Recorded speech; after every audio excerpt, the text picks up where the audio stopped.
A história é muito mais do que eventos que aconteceram simplesmente ao acaso.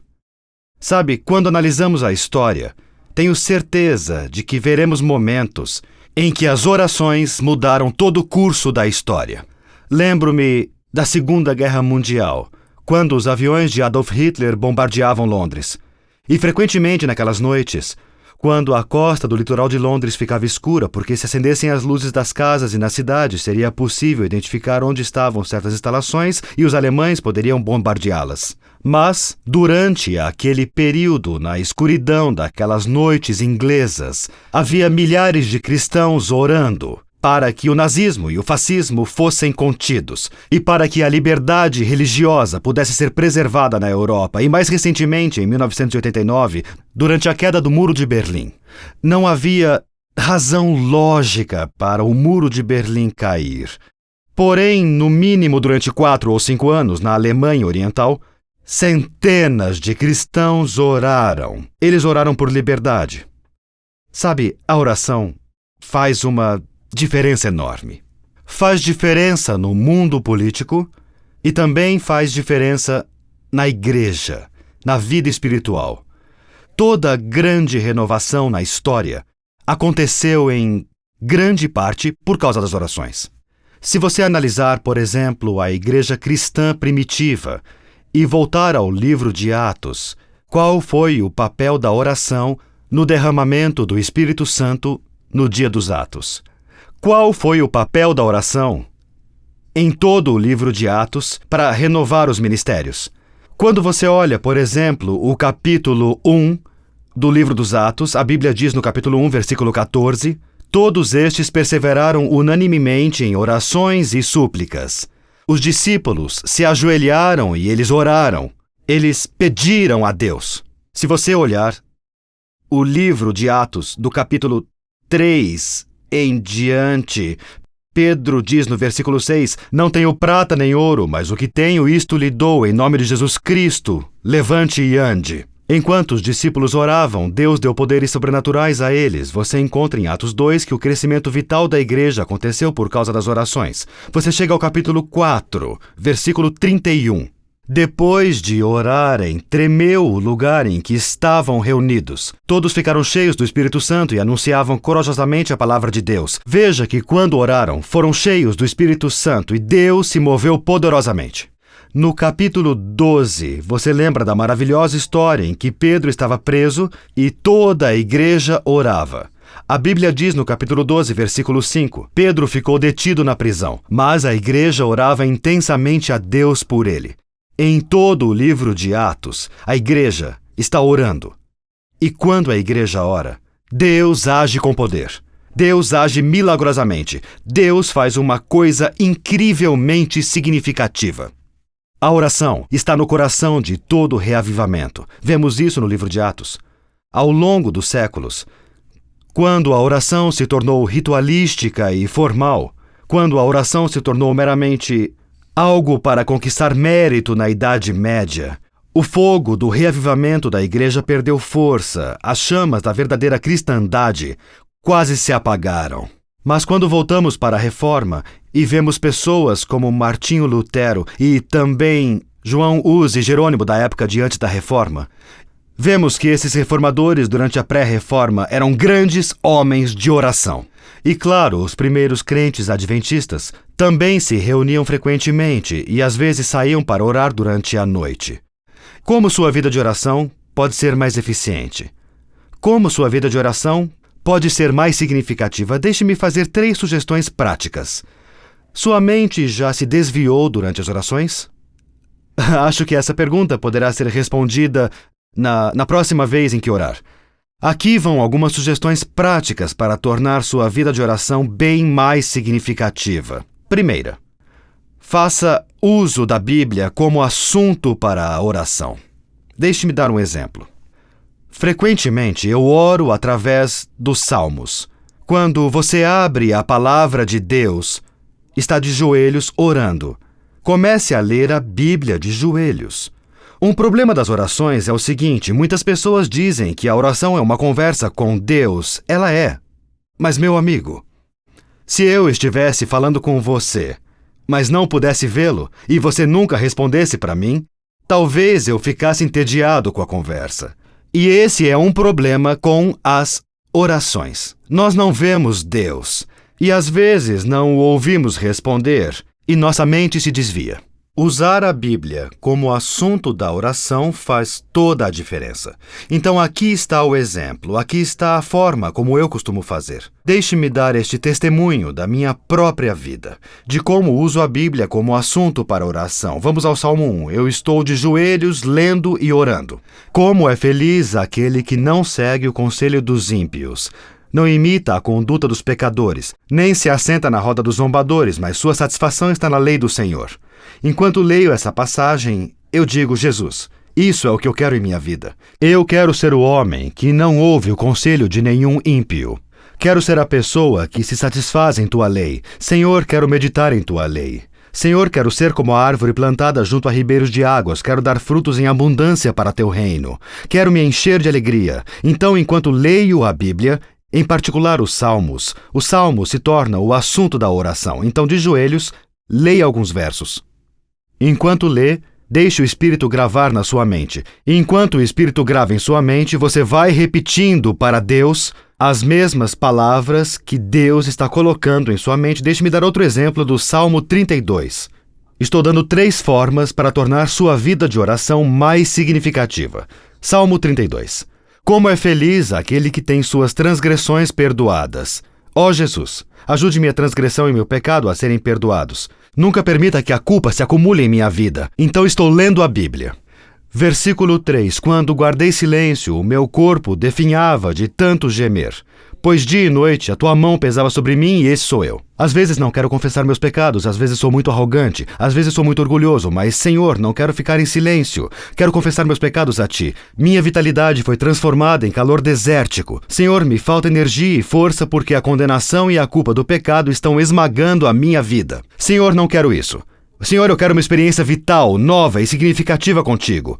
Versículo 7. Tu és meu abrigo, me preservarás das angústias, me cercarás de canções de livramento. Senhor, seja meu abrigo. Senhor, me preserve das angústias. Senhor, me cerque de canções de livramento. Jesus, essas são tuas palavras para mim. Eu o instruirei e ensinarei no caminho que você deve seguir, o aconselharei e cuidarei de você. Jesus, me instrua e me dê sua palavra. Meu amigo, torne a Bíblia o assunto de suas orações. Se você fizer isso, vai encontrar uma nova vitalidade, um novo frescor em sua vida de oração. A segunda coisa que eu achei muito útil, tire do seu bolso uma caneta ou um lápis. Pegue um pedaço de papel e escreva nesse pedaço de papel algo muito simples. É só pegar um papel e escrever. Então, escreva coisas bem específicas pelas quais quer orar. E eu uso um modelo que se chama modelo ACTS, A-C-T-S. Tenho certeza que em português também vai funcionar. Em ACTS, A é para adoração, o C é para confissão, o T é para testemunho e o S é para súplica. Então, eu escrevo o seguinte. A. Adoração. Por que eu tenho que louvar a Deus hoje? Por qual motivo eu devo louvá-lo? Quero louvá-lo porque é o Criador. Quero louvá-lo porque Ele é o Todo-Poderoso. Quero louvá-lo porque não há problema em minha vida que Ele não resolva. A segunda é C, eu não quero confessar. Como o Senhor está me movendo a ponto de confessar? O Senhor está me movendo para que eu precise me abrir com Ele e ser honesto com Ele. A terceira é T de testemunho. O que posso dizer? Sou grato pela minha esposa, meus filhos, meu trabalho, minha saúde. Qual é o meu testemunho? Súplica. O que quero pedir a Ele. Então, eu uso o modelo ACTS. Pegue um pedaço de papel e escreva todas essas coisas. Escreva por que quer adorar Jesus, as coisas que deseja confessar.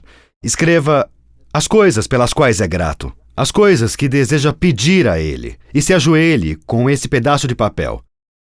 E quando se ajoelhar, às vezes ponho sobre a Bíblia, às vezes abro a Bíblia, e, ao fazer isso, eu começo a repassar essa lista em voz alta.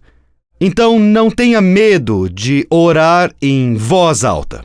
Já ouvi dizer e não quero orar em voz alta, porque se eu orar em voz alta, então Satanás pode me ouvir.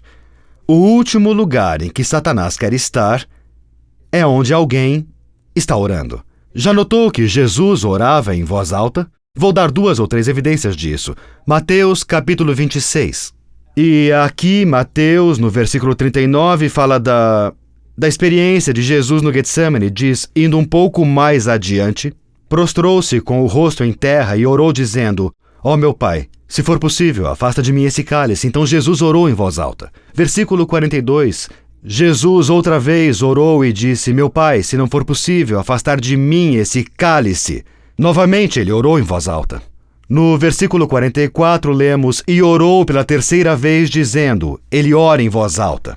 Se olhar o livro de Hebreus, vai encontrar de novo essa ideia de Jesus orando em voz alta.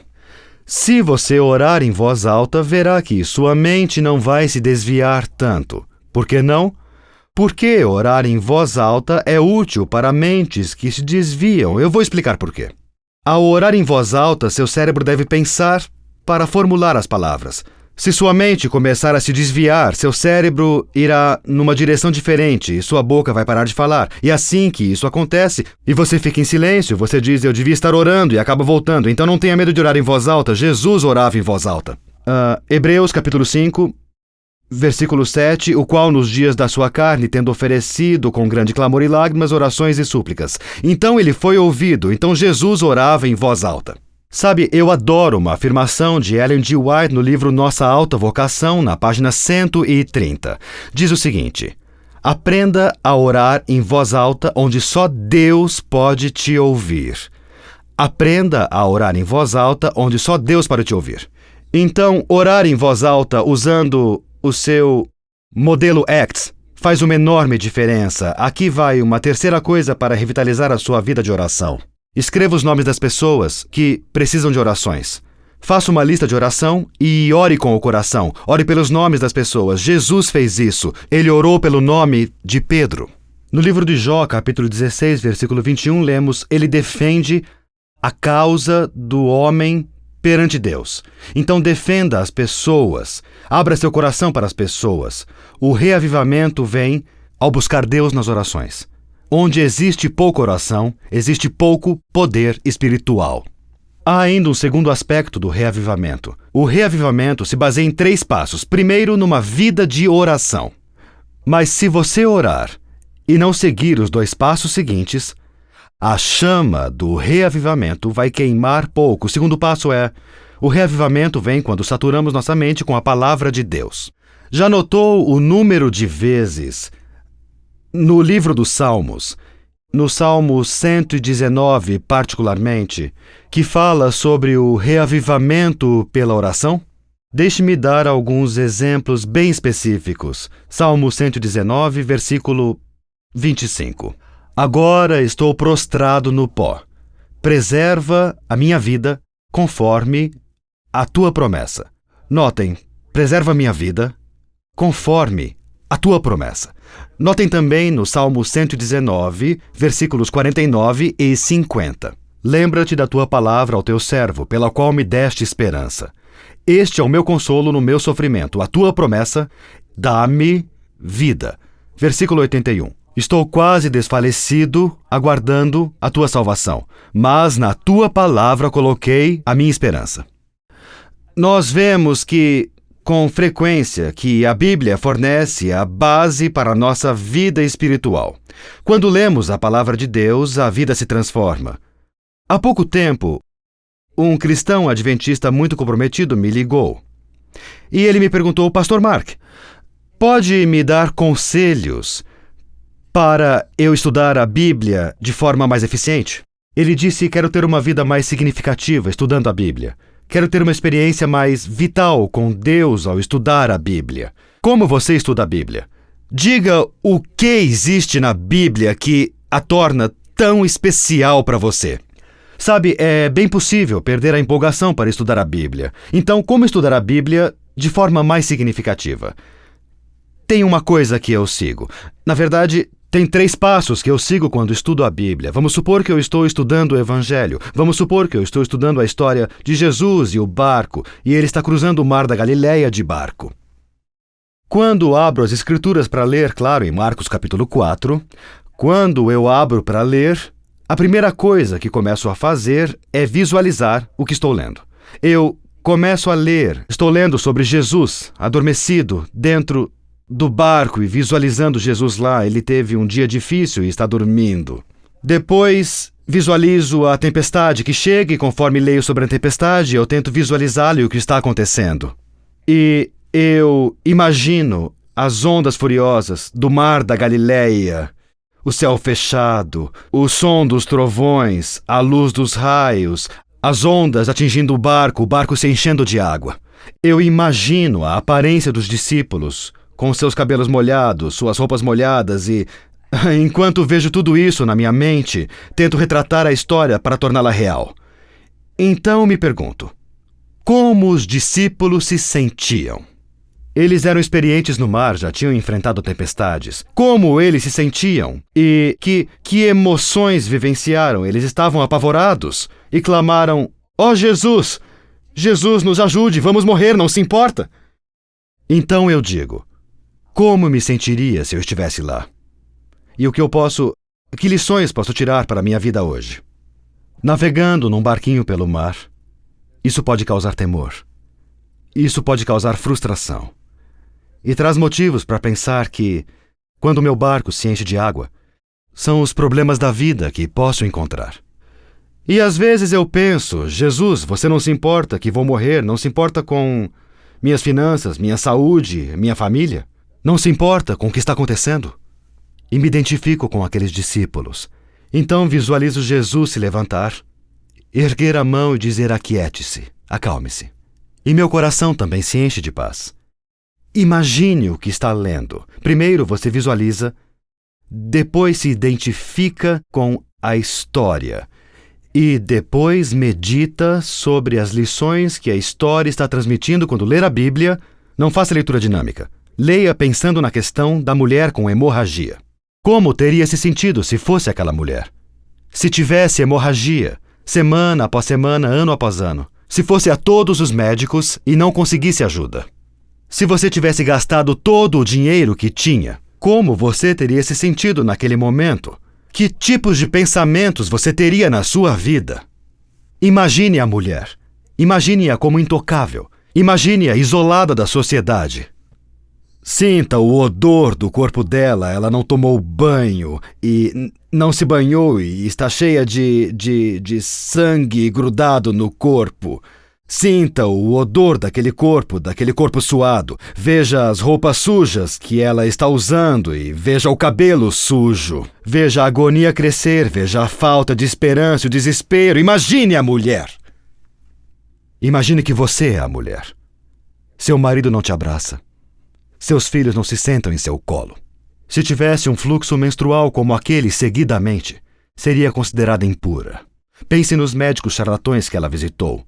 Pense na tortura, na agonia que ela passou. E pense na alegria que ela teve quando tocou as roupas de Jesus e foi curada instantaneamente. Depois se imagine como um miserável pecador cheio de feridas apodrecendo, cheio de raiva e cheio de amargura. E imagine Jesus tocando você.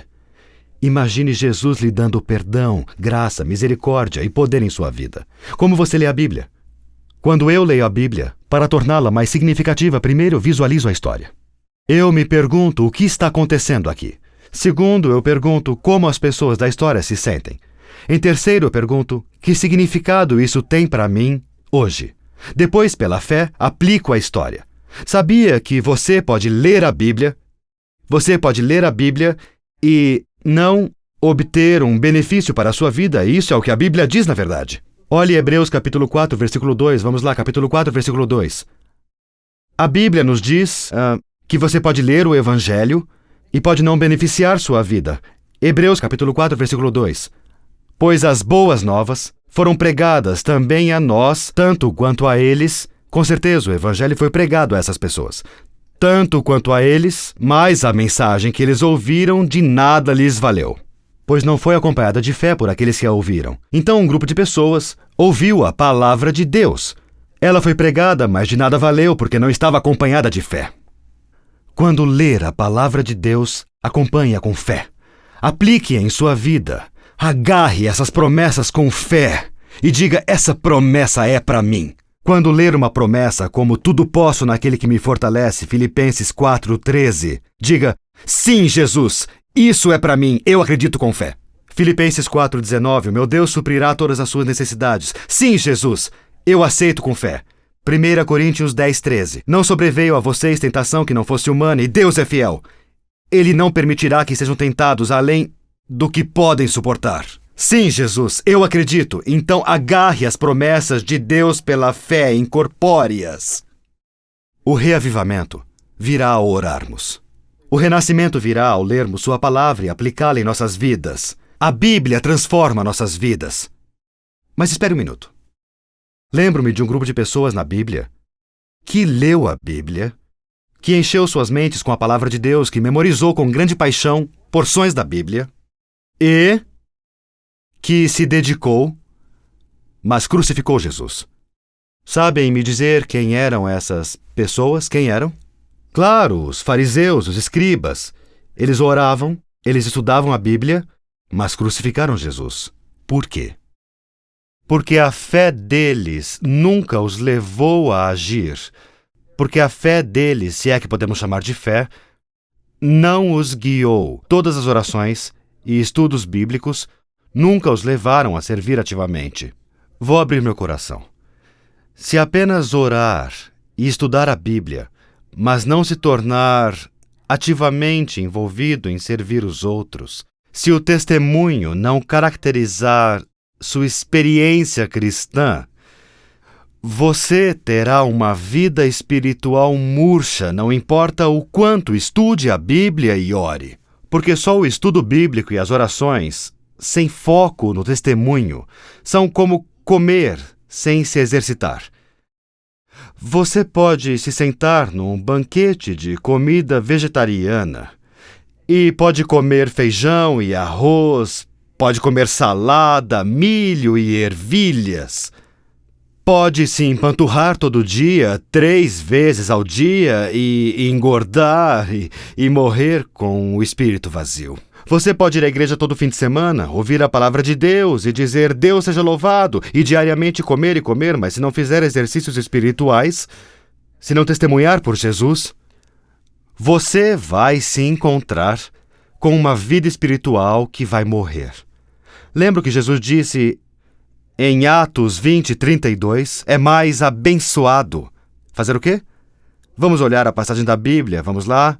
Atos 20, procure versículo 32. Essa é uma passagem vital para a vida espiritual. Atos capítulo 20 e procure, na verdade, é versículo 35. Tenho-vos mostrado em tudo que, trabalhando assim, é necessário auxiliar os enfermos e recordar as palavras do Senhor Jesus que disse, mais bem-aventurada coisa é dar do que receber. Quem é mais bem abençoado? Quem dá o estudo bíblico ou quem recebe? Quem é mais abençoado? Quem leciona ou quem aprende? Quem é mais abençoado? Quem organiza o grupo ou quem comparece ao encontro? Posso garantir que se você sair e testemunhar por Jesus, isso fará diferença em sua vida espiritual.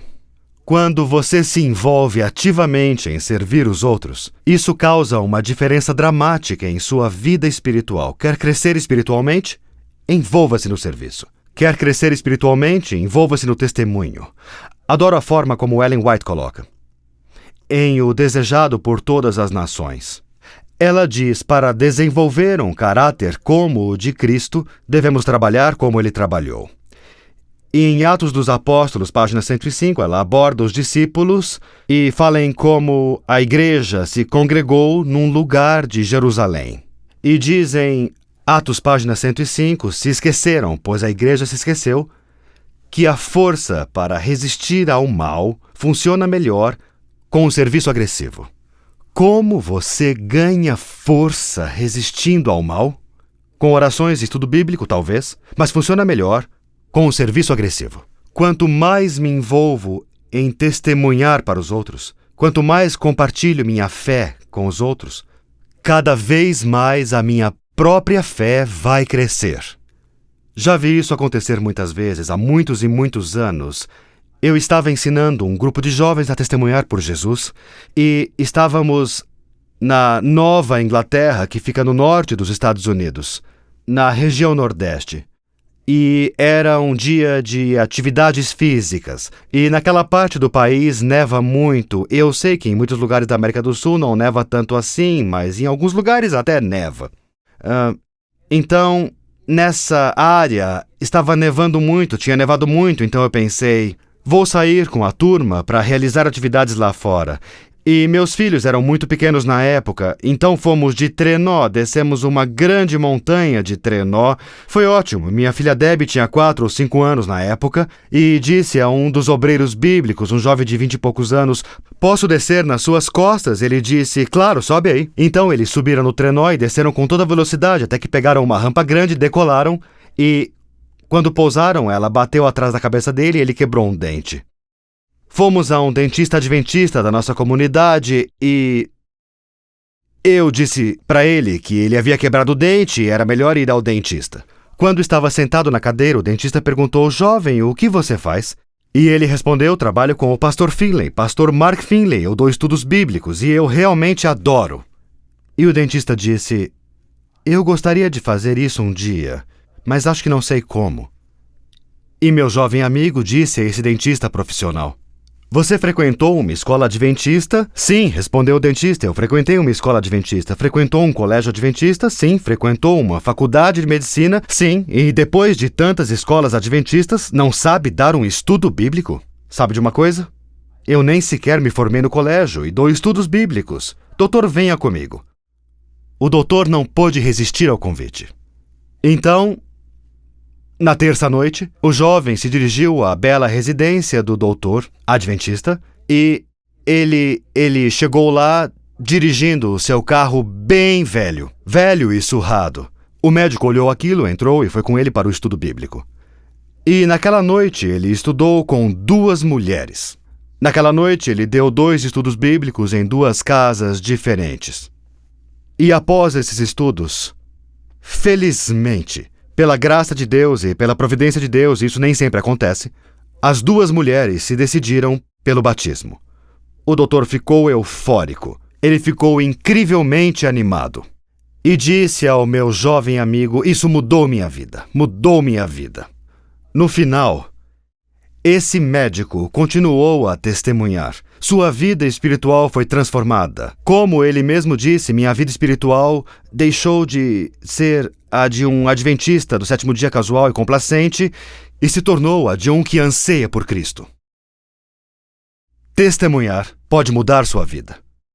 Testemunhar pode fazer uma grande diferença. Você quer experimentar o reavivamento espiritual?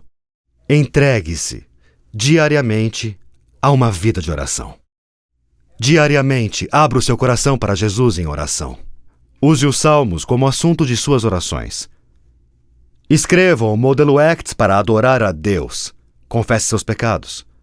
Seja grato a Deus. Escreva o Modelo Acts. Faça súplicas a Deus. Todo dia em sua vida de oração, ore por pessoas específicas. Quer um reavivamento significativo em sua vida? Quer uma vida nova em Jesus Cristo? Abra a palavra de Deus. Visualize o que acontece lá. Identifique-se com os personagens. Aplique essa fé em sua vida. Isso é o que vai ler. Quer uma nova vida espiritual pessoal? Seu coração anseia e deseja por essa vida espiritual? Então envolva-se no testemunho.